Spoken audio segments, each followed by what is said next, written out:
بسم اللہ الرحمن الرحیم۔ السلام علیکم۔ ایک جن کا قصہ جو ایک آدم زادی سے عشق کا مرتکب ہو گیا تھا۔ آج جہاں آپی کی تکلیف ختم ہوئی، وہاں عبد الرحمن کی تکلیف کا آغاز ہو گیا۔ ہمارے بابا جان مولوی جلیل مسجد کے امام تھے۔ لوگ دور دراز سے اپنے بچوں کو تعلیم کے لیے ان کے پاس چھوڑ جایا کرتے تھے۔ کچھ طالب علم دن رات بابا جان کے پاس رہتے۔ یہ مسجد ہی ان کا مستقل ٹھکانہ ہوتی۔ حجرے سے کسی نوجوان کی آواز آ رہی تھی۔ میں نے مکمل رازداری سے پردے سے جھانکا۔ 18 سالہ انتہائی خوش شکل نوجوان بابا جان کے قدموں میں بیٹھا تھا۔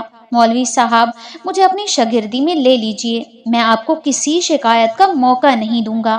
وہ انتہائی عاجزی سے بولا، کیا تم اپنے بڑوں سے اجازت لے کر آئے ہو؟ جی ہاں بالکل، ان کی اجازت سے ہی آیا ہوں۔ ان کا حکم ہے کہ میں آپ سے تعلیم حاصل کروں۔ وہ منت بھرے لہجے میں بولا، زینب بیٹا، نئے شاگرد کے لیے حلوہ تیار کراؤ۔ بابا جان نے حجرے سے آواز لگائی۔ آپی حلوہ تیار کر رہی تھیں۔ میں ان کے پاس جا کر بیٹھ گئی۔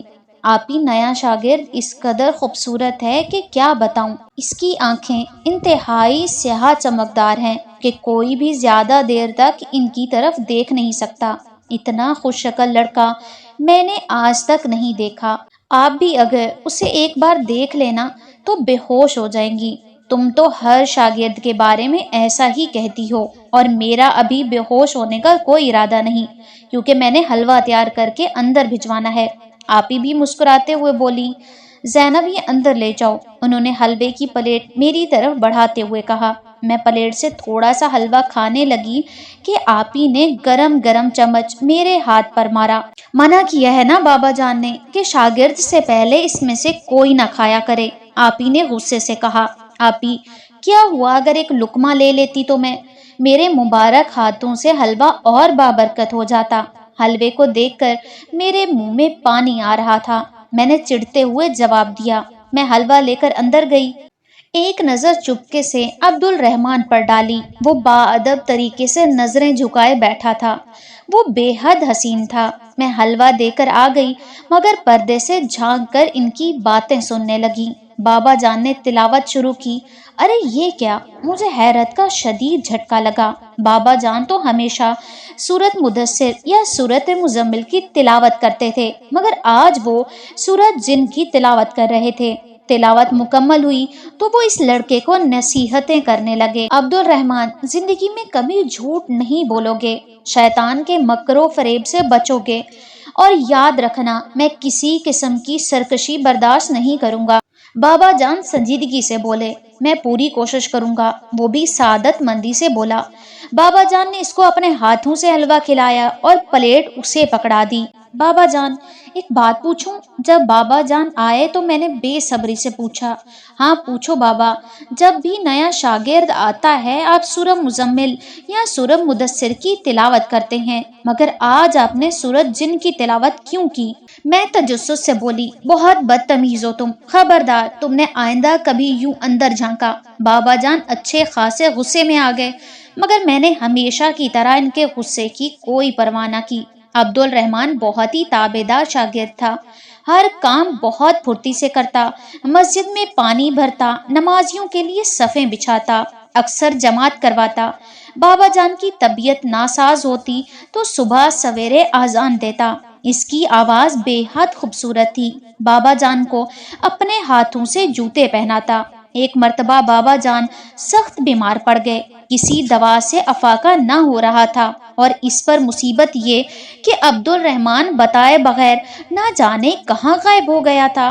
آپی، ویسے بھی بہت خود غرض اور مطلبی ہیں یہ عبد الرحمن بھائی۔ بابا جان اتنے بیمار ہیں اور وہ غائب ہیں۔ میں نے اندر کا زہر اگلا۔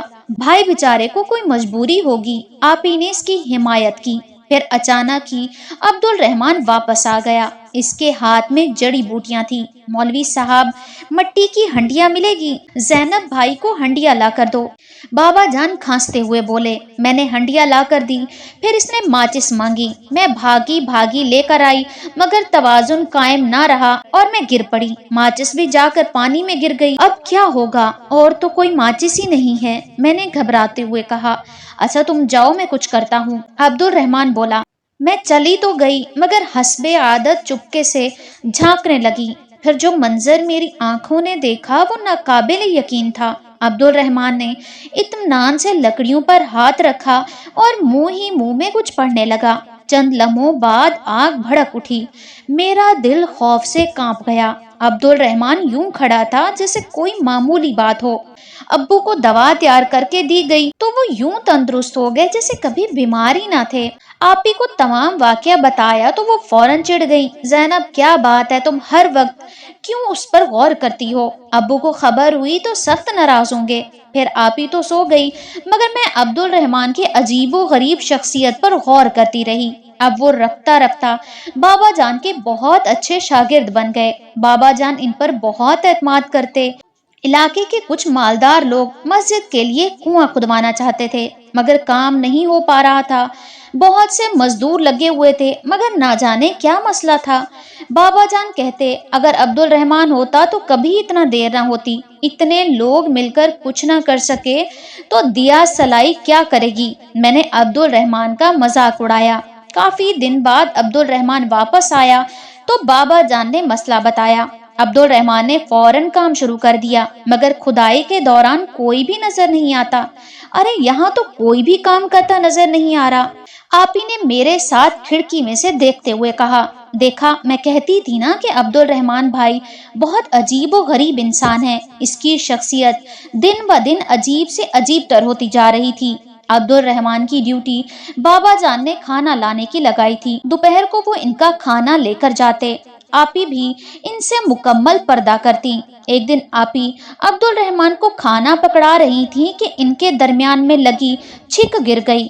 آپی بغیر حجاب کے تھیں۔ عبد الرحمن کی ان پر نظر پڑی، وہ اپنی جگہ ساکت رہ گیا۔ آپی بھی بے حد حسین تھی، وہ ان کے حسن بے مثال کی تاب نہ لا سکا۔ آپی گھبرا کر واپس پلٹی، مگر عبد الرحمن ابھی تک وہیں کھڑا تھا۔ عبد الرحمن، کیا ہو گیا ہے؟ بجائے اس کے کہ اٹھا کر چھک لگاؤ، تم بت بنے کھڑے ہو۔ اماں نے اسے جھڑکا۔ اس دن کے بعد وہ گمسم رہنے لگا تھا۔ نہ جانے کون سا غم اس کے دل کو چمٹ گیا۔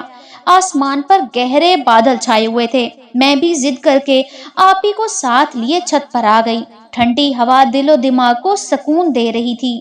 میری نظر مسجد کی چھت پر پڑی، جہاں عبد الرحمن لڑکوں کے ساتھ کھڑا کام کروا رہا تھا۔ اس کی نظر اچانک آپی پر پڑی تو وہ دنیا مافیا سے بیگانہ ہو کر دیکھتا جا رہا تھا۔ میں نے چور نگاہوں سے آپی کو دیکھا، وہ اس کی موجودگی سے بے خبر تھی۔ میں آپی سے باتیں کر رہی تھی کہ اچانک تیز بگولا ہماری طرف آیا۔ آنکھوں میں مٹی پڑنے کی وجہ سے کچھ دکھائی نہیں دے رہا تھا۔ کچھ دیر بعد جب طوفان تھما تو ہم دیکھنے کے قابل ہوئے تو عبد الرحمن ہمارے قریب کھڑا تھا۔ ارے عبد الرحمن بھائی، آپ! میں انہیں اچانک قریب دیکھ کر حیران رہ گئی۔ آپی نے دوپٹے سے اپنا چہرہ چھپا لیا اور رخ موڑ لیا۔ عبد الرحمن آپی ہی کی طرف متوجہ ہوا۔ شہر بانو، میں آپ سے کچھ کہنا چاہتا ہوں۔ وہ آپی ہی کی جانب دیکھتا جا رہا تھا۔ میں اس کی جرأت پر حیران رہ گئی۔ میں اور آپی چراغ جلا رہے تھے۔ بہت سخت اندھیرا ہو رہا تھا۔ یہ کام عبد الرحمن ہی کرتا تھا، مگر آج مصروفیات کی بنا پر وہ نہ آ سکا۔ میں آپی کے ساتھ آ گئی۔ آپی بھی چہرہ حجاب میں چھپائے چراغ روشن کر رہی تھی۔ نہ جانے کیسے وہاں عبد الرحمن بھی آ گیا۔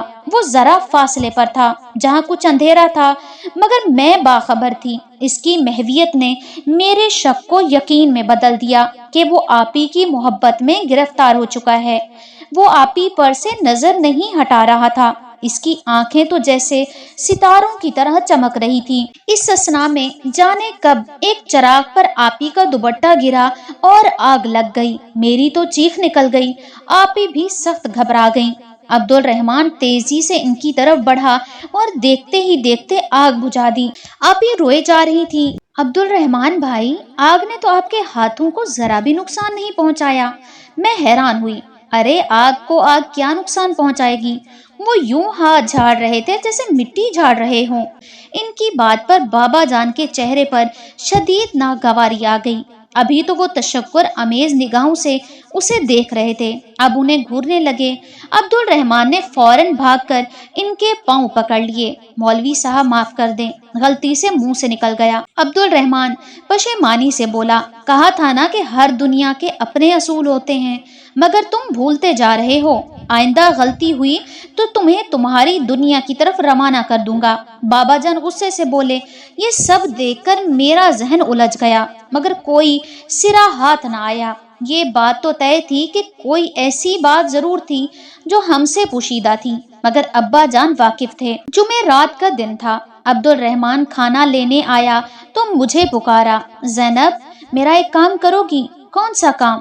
تم یہ پھول شہر بانو کو دے دو۔ انتہائی خوبصورت سفید رنگ کے پھول انہوں نے مجھے پکڑاتے ہوئے کہا۔ ہائے کتنے خوبصورت پھول ہیں، یہ تو کسی خاص جگہ کے لگ رہے ہیں۔ ٹھہرو، یہ تمہارے لیے نہیں۔ میں نے انہیں سونگھنا چاہا۔ عبد الرحمان کے لہجے میں سختی آ گئی۔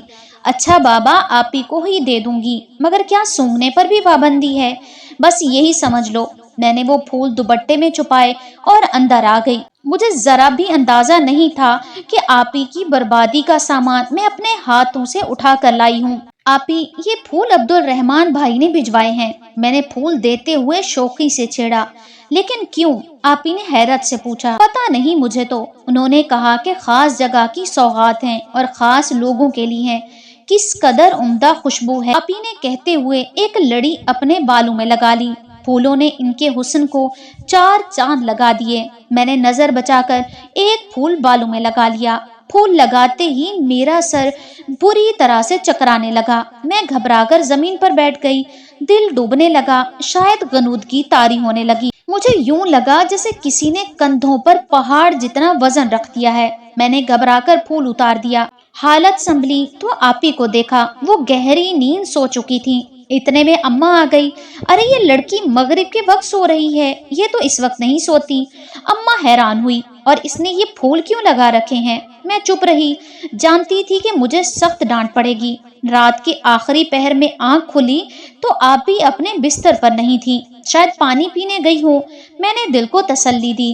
کافی دیر انتظار کے بعد جب وہ نہ آئی تو میرے دل کو خوف لاحق ہوا۔ میں باہر نکل آئی، ہر جگہ خاموشی کا راج تھا۔ یکا یک باتوں کی آواز پر میرے قدم تھم گئے۔ آوازیں چبوترے کی سیڑھیوں کی طرف سے آ رہی تھیں۔ میں ہمت کر کے سیڑھیوں کے قریب آئی۔ وہ کسی شخص سے محو گفتگو تھی۔ رات کے اس پہر وہ کون تھا اور آپی کیوں کسی اجنبی سے باتیں کر رہی تھی؟ میں آگے بڑھی، مگر تیز تیز روشنی نے میری آنکھیں چندھیا دیں۔ میں نے گھبرا کر آنکھوں پر ہاتھ رکھ لیے۔ روشنی کے باعث میں اس شخص کا چہرہ نہیں دیکھ پائی تھی۔ اچھا اب میں چلتی ہوں، کل ملنے آؤں گی، وہ اس شخص سے بہت محبت بھرے لہجے میں بولی۔ میں خوف سے بھاگتی ہوئی کمرے میں آ کر لیٹ گئی۔ کون تھا وہ، عبد الرحمان یا کوئی اور؟ آپی کمرے میں آئی۔ پھول ابھی بھی بالوں میں لگے ہوئے تھے۔ ان کا چہرہ چاند کی طرح روشن تھا۔ میرا دل رونے کو چاہ رہا تھا کہ سب کو اٹھا دوں اور یہ ماجرا بتا دوں۔ صبح عبد الرحمان بہت خوش تھا، مجھے اس کی خوشی کھٹک رہی تھی۔ بھائی بہت خوش ہیں، لگتا ہے کوئی بڑی خوشی مل گئی ہے۔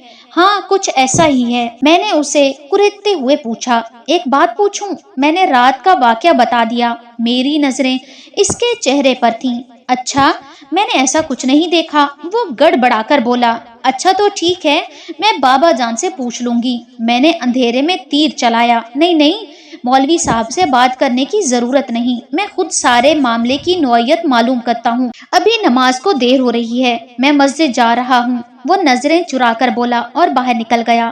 پھر راتوں کو غائب ہونا آپی کا معمول بن گیا۔ گھر والوں سے لا تعلق رہتی، مغرب کے وقت سو جاتی، ہر وقت آئینے کے سامنے کھڑی اپنے بال سنوارتی تھی اور اکیلے میں مسکراتی رہتی۔ اماں بھی سب دیکھ رہی تھی۔ پھر اگلی جمعرات کو عبد الرحمان نے ایک بچے کے ہاتھ پھول بھجوائے جو اماں کے ہاتھ لگ گئے۔ اس رات آپی بے خبر سوتی رہی، مگر ساری رات دروازے پر دستک ہوتی رہی۔ میں اٹھ کر باہر دیکھتی تو کچھ نہ ہوتا، وقفے وقفے سے دستک جاری رہی۔ میں چھپ کر کھڑی ہو گئی تاکہ بجانے والے کو فوراً پکڑ لوں، مگر وہ بھی کمال کا پھرتیلا تھا، نہ جانے کہاں غائب ہو جاتا۔ ساری رات یہی کھیل جاری رہا۔ صبح جاگتے رہنے کی وجہ سے میرا سر درد سے پھٹ رہا تھا۔ صبح عبد الرحمن کا موڈ بہت خراب تھا، اس کی آنکھیں لال ہو رہی تھیں، وہ مجھے کھا جانے والی نظروں سے دیکھ رہا تھا، کوئی کام ٹھیک سے نہیں کر رہا تھا، ہر بات پر بابا سے ڈانٹ پڑ رہی تھی۔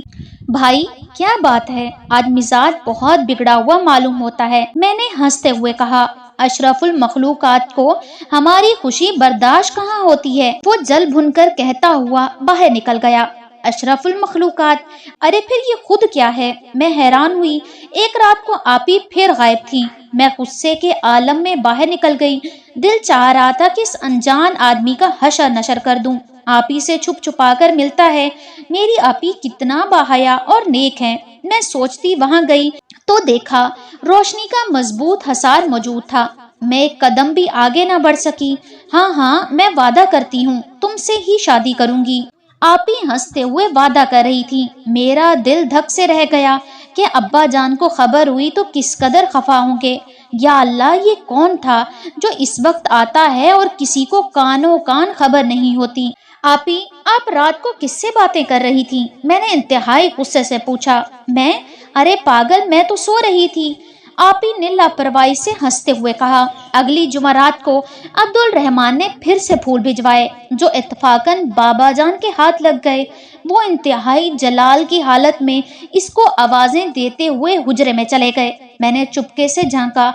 عبد الرحمن بابا جان کے پیر پکڑ کر رو رہا تھا۔ مولوی صاحب معاف کر دیں، میں بہت مجبور ہو گیا ہوں، محبت کے جذبے سے لڑ نہیں پایا۔ وہ ہاتھ جوڑتے ہوئے بولا، تو تجھے میرا ہی گھر ملا تھا محبت کے لیے؟ بابا جان گرجے، میں شہر بانوں سے شادی کرنا چاہتا ہوں۔ وہ رونے لگا۔ تو نے خود کو کبھی غور سے دیکھا ہے؟ یہ شادی ممکن ہے کیا؟ بابا جان غصے سے بولے۔ مولوی صاحب، میرے بڑوں نے بھی ایسی ہی شادیاں کی ہیں۔ وہ منت کر رہا تھا، مگر میرے اندر حوصلہ نہیں کہ میں اپنے جگر کا ٹکڑا تیرے حوالے کر دوں۔ بابا جان غصے سے گھورتے ہوئے باہر نکل گئے۔ اماں بھی حیران تھی کہ آخر انکار کی کیا وجہ ہے۔ عبد الرحمن تو گھر کا بچہ ہے، انتہائی فرما بردار اور شریف لڑکا ہے، یہ خبیث ابھی تک یہیں بیٹھا ہے۔ بابا جان اندر داخل ہوئے تو اسے دیکھ کر بھڑک گئے۔ مولوی صاحب، میں شہر بانوں کے بغیر زندہ نہیں رہ پاؤں گا، نکل جا ذلیل یہاں سے، بابا جان نفرت سے بولے۔ مولوی صاحب، آپ مجھے سرکشی پر مجبور کر رہے ہیں۔ وہ بھی غصے میں آ گیا۔ احسان فراموش گھٹیا، بابا جان نے ایک زوردار تھپڑ اسے دے مارا، اسے دھکا دیتے ہوئے باہر لے گئے۔ احسان فراموش، بابا جان، آخر عبد الرحمن میں کیا کمی ہے جو آپ ایسا سلوک کر رہے ہیں؟ میں اچانک بولی۔ زینب، تم ان معاملات سے دور رہو، انکار کی وجہ میں نہیں بتا سکتا۔ آج کے بعد کوئی اس لڑکے کا نام نہ لے، انہوں نے فیصلہ سنایا۔ بابا جان کے جواب پر میں چپ ہو گئی۔ اس واقعے کے بعد آپ ہی گمسم ہو گئی، کھانا پینا چھوڑ دیا، ہر وقت کمرے میں پڑی رہتی۔ چند دنوں میں برسوں کی بیمار لگنے لگی، سب بہت پریشان تھے۔ ایک رات آپی بہت بے چین تھی، بار بار ٹہلنے لگی جیسے کسی کا انتظار ہو۔ میں آنکھوں پر ہاتھ رکھے سب دیکھ رہی تھی۔ اتنی دیر میں دور کہیں سے بلے کی آواز آئی جو آہستہ آہستہ قریب آتی جا رہی تھی۔ پھر وہ آواز بالکل دروازے کے قریب سے آنے لگی اور بلی دروازہ کھرچنے لگی۔ آپی گویا منتظر تھی، تڑپ کر اٹھی اور دروازہ کھول دیا۔ سامنے ایک بلا کھڑا تھا، آپی اسے گود میں لے کر پیار کرنے لگی۔ وہ دونوں ایک دوسرے سے بہت مانوس لگ رہے تھے۔ میں چاہ کر بھی کچھ نہ کر پائی۔ اذانوں کی آواز سنائی دی تو وہ بلا چلا گیا اور آپی آرام سے سو گئی۔ اور پھر یہ سب کچھ روز ہونے لگا۔ یا اللہ، یہ کون سی نئی مصیبت آ گئی؟ میں نے امی اور ابو کو بتایا تو بابا جان کے چہرے پر تفکر کے گہرے بادل چھا گئے۔ چلو ٹھیک ہے، آج رات میں خود جاگوں گا اور دیکھوں گا کیا چکر ہے۔ سرے شام بارش ہونے لگی۔ دیکھتے ہی دیکھتے بارش طوفانی ہوتی جا رہی تھی۔ طوفان بھی ایسا جو تھمنے کا نام نہیں لے رہا تھا، مگر میرے خیال کے برعکس بلّا آج بھی موجود تھا، بارش میں بھیگتا ہوا۔ اس کی آواز سن کر آپی بے قراری سے دروازے کی طرف آئیں۔ اچھا تو یہ تیری حرکت ہے، اب تو نحس روپ اختیار کرنے لگا ہے، بابا جان بولے۔ بابا جان نے اسے لاٹھی سے مارنا شروع کر دیا۔ وہ یوں دیکھ رہا تھا جیسے ہر بات سمجھ رہا ہو۔ بلّا بھی شعلہ بار نگاہوں سے گھورنے لگا، اتنا بے دردی سے مارا کہ میری اور اماں کی چیخیں نکل گئیں۔ کہاں بلی کے ساتھ شفقت کی حدیث سنانے والے بابا جان، جو خود اسے اس قدر مار رہے تھے کہ بلّا نڈھال سا ہو کر زمین پر گر گیا۔ بلے کو مار پڑتی دیکھ کر آپی تڑپنے لگی۔ بابا جان نے نیم مردہ بلے کو اٹھا کر گھر سے باہر پھینکا اور تمام گھر کا حصار کرنے لگے۔ صبح میں نے بابا جان سے پوچھا، بابا آپ نے بلے کو اتنا بے رحمی سے کیوں مارا؟ مجھے بہت دکھ تھا۔ بیٹا وہ دراصل بلّا نہیں، ہوائی مخلوق تھی جو بلے کے روپ میں تھی، بابا جان بولے۔ ان کے جواب پر میں دنگ رہ گئی۔ پھر کافی دن سکون سے گزر گئے، وہ بلّا نہ آیا۔ بابا جان باقاعدگی سے گھر کا حصار کرتے تھے، شاید مصیبت ٹل گئی تھی۔ اس نادیدہ مخلوق نے آپی کا پیچھا چھوڑ دیا۔ میں سوچتے سوچتے سو گئی۔ خواب میں نے عبد الرحمن کو دیکھا، وہ ہمارے دروازے کے ساتھ ٹیک لگا کر رو رہا تھا۔ اس کا چہرہ اور جسم زخمی تھا۔ گھبراہٹ سے میری آنکھ کھل گئی۔ میں چپکے سے اٹھی اور دروازہ کھول دیا تو حیرت کا جھٹکا لگا، واقعی عبد الرحمن رو رہا تھا۔ زینب، میں تمہارے آگے ہاتھ جوڑتا ہوں، مجھے ایک نظر شہر بانو کو دیکھنے دو۔ مولوی صاحب کے سخت حصار کی وجہ سے میں اندر نہیں آ سکتا، اگر تم اجازت دو گی تو میں اندر آ جاؤں گا۔ کتنے دن ہو گئے ہیں میں اس کی ایک جھلک نہیں دیکھ پایا۔ ٹھیک ہے بھائی جان، اندر آ جائیں، مگر جلدی چلے جائیے گا، بابا جان کو خبر ہوئی تو بہت برا ہوگا۔ میرے دل کو اس کی حالت پر ترس آیا اور میں نے اسے اجازت دے دی۔ میری اجازت پر وہ خوش ہوا۔ آپی بے خبر سو رہی تھی۔ عبد الرحمن انہیں دیکھنے لگا۔ بھائی آپ اتنے زخمی کیوں ہیں؟ دراصل مولوی صاحب نے مجھے بہت مارا ہے، اس نے آہستگی سے کہا۔ بھائی آپ آپی کو بھول کیوں نہیں جاتے؟ مت اپنی جان گنوائیں، یہ میرے اختیار میں کہاں ہے زینب۔ اس کا لہجہ بہت ہی افسردہ تھا۔ اب آپ جائیں۔ وہ میرا شکریہ ادا کرتا ہوا باہر نکل گیا۔ رات کو یہاں کوئی آیا تھا؟ بابا جان نے آنکھیں بند کر کے کچھ محسوس کرتے ہوئے کہا۔ نہیں تو، اماں جان بولی۔ میری جان نکل گئی مگر میں خاموش رہی۔ رات کو نادیدہ مخلوق گھر میں کسی روپ میں داخل ہوئی تھی، بابا جان پر یقین لہجے میں بولے۔ خیر میں حصار مزید سخت کر دیتا ہوں، مگر یاد رکھنا تم دونوں ہوشیار رہنا، جب تک تم نہیں چاہو گی کوئی بھی مخلوق بلا اجازت اندر داخل نہیں ہوگی۔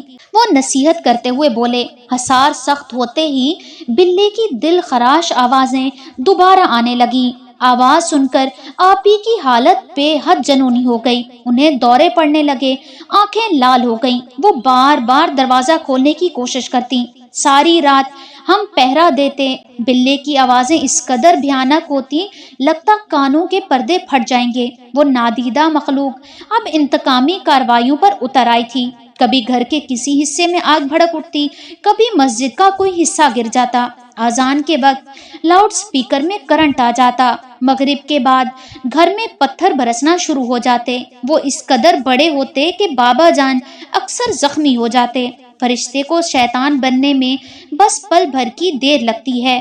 آپی ان کی تکلیف پر مسکرا رہی ہوتی، ہم بے حد حیران ہوتے۔ یہ بھی ایک راز تھا۔ ایک شام آپی بہت اہتمام سے تیار ہوئیں۔ آپی کہیں جانا ہے کیا؟ ہاں، وہ مسکرا دیں۔ مجھے خطرے کی بو محسوس ہوئی۔ رات کو میں جاگنا چاہتی تھی مگر نیند آ گئی۔ رات کو آنکھ کھلی تو آپی غائب تھی۔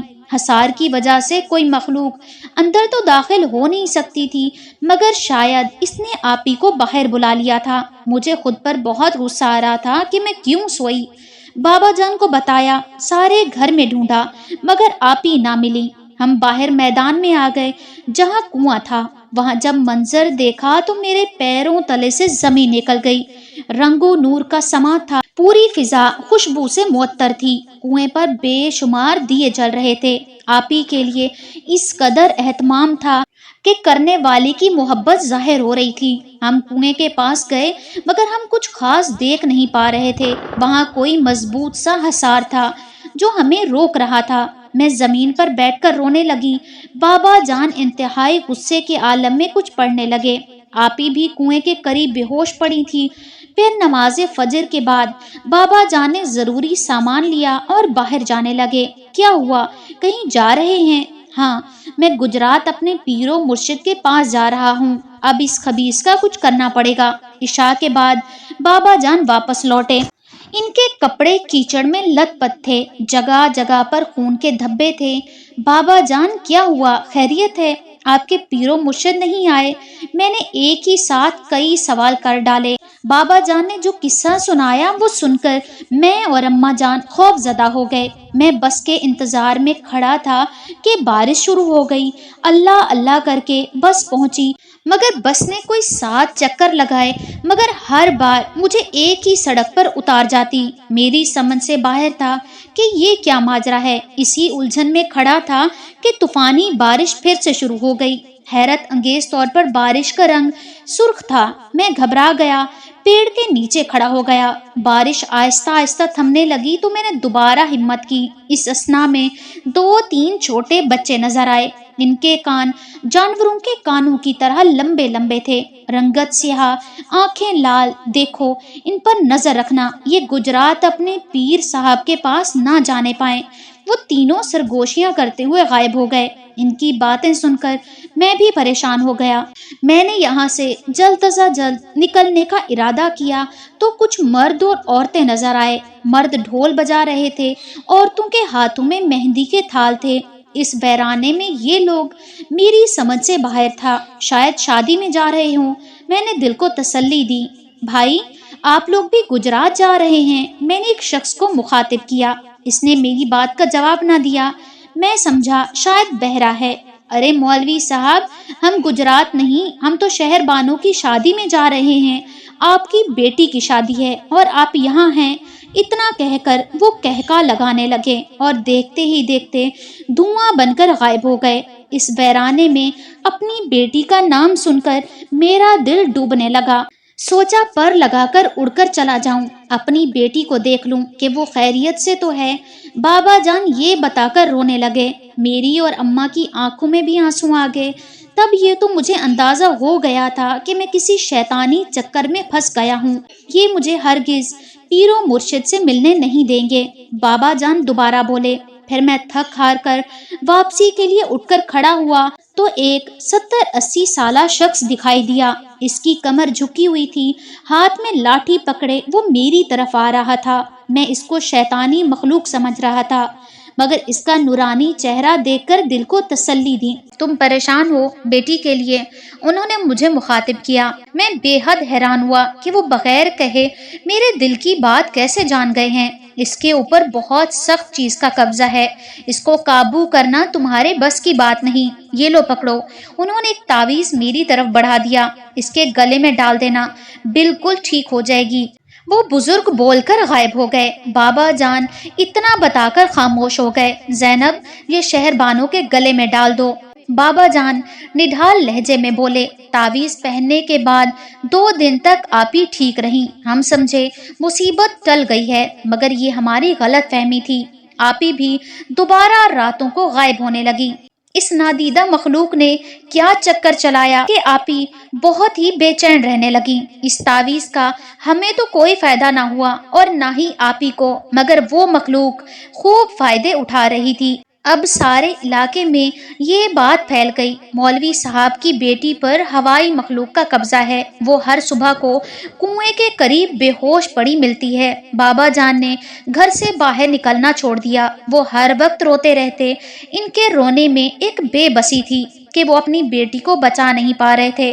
وہ سجدوں میں گڑ گڑاتے رہے، عبد الرحمن کو خوب کوستے، بد دعائیں دیتے۔ بابا کی بے بسی پر میرا دل کٹ رہا تھا۔ اس اثنا میں اماں جان اندر آئیں۔ مولوی صاحب، مسجد سے بچہ آیا ہے، بول رہا ہے کہ آپ کے پیر و مرشد تشریف لائے ہیں اور آپ کو بلا رہے ہیں۔ اماں جان نے گویا مردہ جسم میں جان ڈال دی۔ بابا جان مسجد کی طرف دوڑے، گھر آئے تو شاہ صاحب ان کے ساتھ تھے۔ دیکھو جلیل، گھبراؤ مت، ہر تکلیف کے بعد راحت ہے، وہ قادر موجود ہے نا، وہی ہماری مدد کرے گا، انہوں نے آسمان کی طرف اشارہ کرتے ہوئے کہا۔ صحن میں بیٹھ کر پڑھائی کرنے لگے۔ آپی جو بے خبر سو رہی تھی خون خوار انداز میں اٹھ کر بیٹھ گئیں۔ ہم انہیں مشکل سے قابو کر رہے تھے۔ شاہ صاحب مسلسل پڑھائی کر رہے تھے۔ کچھ دیر گزری تو بلے کی آواز سنائی دی۔ شاہ صاحب پڑھائی کرتے کرتے رک گئے۔ وہ کچھ نڈھال دکھائی دے رہے تھے۔ کیا ہوا شاہ صاحب؟ بابا گھبرا گئے۔ جلیل، کوئی رکاوٹ درپیش ہے، بات نہیں بن رہی۔ ان کی بات سن کر بابا جان افسردہ ہو گئے۔ اچھا، میں ایک نظر بچی کو دیکھنا چاہتا ہوں۔ بابا جان انہیں اندر لے آئے۔ شاہ صاحب کی آمد پر آپی کی حالت پاگلوں جیسی ہو گئی۔ تم اچھا نہیں کر رہے، آپی مردانہ آواز میں بولی۔ اچھا، تو یہ بھی اس خبیث کی چال ہے؟ شاہ صاحب نے کہتے ہوئے آپی کے گلے کا تعویذ اٹھانا چاہا تو آپی نے ان کا ہاتھ پکڑ لیا۔ شاہ صاحب نے کچھ پڑھ کر پھونکا تو آپی کی گرفت کمزور پڑ گئی۔ انہوں نے تعویذ سامنے رکھ کر پڑھائی شروع کر دی۔ کچھ لمحوں میں تعویذ کو آگ لگ گئی۔ تھوڑی دیر بعد نہ جانے کہاں سے بلا آتا ہوا دکھائی دیا۔ وہ خونخوار نظروں سے شاہ صاحب کو دیکھتا ہوا سامنے آ بیٹھا۔ اس کے انداز سے لگ رہا تھا کہ وہ اتنی آسانی سے ہار ماننے والا نہیں ہے۔ اس کے یہ تیور دیکھ کر شاہ صاحب بھی جلال میں آ گئے۔ پاس پڑی لوہے کی سلاخ پر کچھ پڑھ کر پھونکا، اس کی کمر پر 2-3 مار دیے، اس قدر زور سے مارے کہ وہ تکلیف سے بلبلا اٹھا اور دردناک آوازیں منہ سے نکالتا ہوا بے دم ہو کر گر گیا۔ اصلی شکل میں آ، مجھے بات کرنی ہے تجھ سے، شاہ صاحب نے اسے مارتے ہوئے کہا۔ اس نے بامشکل آنکھیں کھول کر دیکھا اور دیکھتے ہی دیکھتے وہ بلا عبد الرحمن کی شکل اختیار کر گیا۔ خوف سے میری اور امی کی آنکھیں پھٹی کی پھٹی رہ گئیں۔ کتنے روپ دھارے گا، اصلیت تو نہیں بدل سکتی، شاہ صاحب بولے۔ عبد الرحمن تکلیف کی شدت سے کرہا رہا تھا، اس کے جسم سے خون نکل رہا تھا۔ میں حیرت کے عالم میں اسے دیکھے جا رہی تھی کہ آخر اتنے روپ دھارنے والا عبد الرحمن کون تھا؟ احسان فراموش، تجھے استاد کو تکلیف دیتے ہوئے شرم نہ آئی؟ شاہ صاحب غضبناک ہو کر بولے۔ محبت نے مجھے مجبور کر دیا ہے، ورنہ میں تکلیف نہ دیتا۔ یہ محبت ہے تیری؟ دیکھ تو نے کیا حال کر دیا ہے بچی کا۔ میں بھی تکلیف میں ہوں، یہ میری اس سے شادی نہیں ہونے دیتے اور نہ ہی ملنے دیتے ہیں، تو مجھے جو ٹھیک لگا میں نے کیا۔ محبت اور جنگ میں سب کچھ جائز ہے، وہ انتہائی سرکشی سے بولا۔ شاہ صاحب اسے گھور رہے تھے۔ انسان ہمیشہ سے وعدہ لے کر ہماری محبت چھوڑنے پر مجبور کرتے ہیں۔ اس لڑکی نے بھی مجھ سے شادی کا وعدہ کیا ہے، اور ہماری قوم اتنی آسانی سے کسی کو وعدے سے پھرنے نہیں دیتی۔ وہ مضبوط لہجے میں بولا۔ چلو ٹھیک ہے، میں تم سے وعدہ کرتا ہوں تم اس لڑکی کو اپنی اصلیت بتا دو کہ تم کون ہو، اور یہ جاننے کے بعد وہ راضی ہوتی ہے تم سے شادی کرنے پر تو میں سب کی موجودگی میں تمہارا نکاح اس سے پڑھواؤں گا۔ اصل عبد الرحمن یہ بات سن کر سکتے میں آ گیا، لیکن وہ تو محبت میری صورت سے کرتی ہے۔ اس کے چہرے پر تکلیف کے آثار تھے۔ گھبرا کیوں رہے ہو؟ اگر تمہاری محبت اتنی مضبوط اور سچی ہے تو دکھاؤ اپنا اصلی روپ، شاہ صاحب نے جواب دیا۔ شاہ صاحب، میں شہر بانوں کی نظروں میں اپنے لیے نفرت نہیں برداشت کر پاؤں گا، مجھے محبت کرنے کی اتنی کڑی سزا نہ دیں۔ وہ شاہ صاحب کے پیر پکڑ کر رونے لگا۔ نہیں، ہم کچھ نہیں سنیں گے، اس لڑکی کو اپنا چہرہ دکھاؤ ورنہ اس کی دنیا سے ہمیشہ کے لیے دور چلے جاؤ، وہ دو ٹوک انداز میں بولے۔ سب اسے بے بسی سے آنسو بہاتا ہوا دیکھ رہے تھے۔ وہ رو رہا تھا، تڑپ رہا تھا۔ مجھے لمحے بھر کے لیے اس پر بڑا ترس آیا کہ آپی کو اس کے حوالے کر دوں۔ شاہ صاحب کے حکم پر میں اور اماں جا کر آپی کو پکڑ کر لائے اور عبد الرحمن کے سامنے بٹھایا۔ وہ آپی کو حسرت بھری نگاہوں سے دیکھنے لگا۔ آپی کو کھو دینے کی تکلیف عبد الرحمن کے چہرے پر عیاں تھی۔ دکھاتے کیوں نہیں اپنا اصلی چہرہ؟ بتاؤ اسے کہ تم انسان نہیں جن زادے ہو۔ شاہ صاحب غصے سے دھاڑے۔ جن زادہ، یہ الفاظ آپی کی سماعت سے ٹکرائے تو وہ بے ہوش ہو گئیں۔ میں نے اور اماں جان نے خوف سے اپنے چہروں پر ہاتھ رکھ لیے۔ عبد الرحمن بھائی جو آپی سے محبت کرتے ہیں وہ انسان نہیں ہے۔ عبد الرحمن کی آنکھیں شدت غم سے لال ہو رہی تھیں۔ اس نے صدمے سے آپی کے بے ہوش وجود پر نظر ڈالی۔ جس شہر بانو سے محبت کرتا تھا وہ تو بے ہوش ہو چکی تھی، مگر اصل شہر بانو ہوش میں آ گئی تھی۔ عبد الرحمن محبت کی جنگ ہار چکا تھا۔ اس نے غم زدہ نظر آپی پر ڈالی اور غائب ہو گیا۔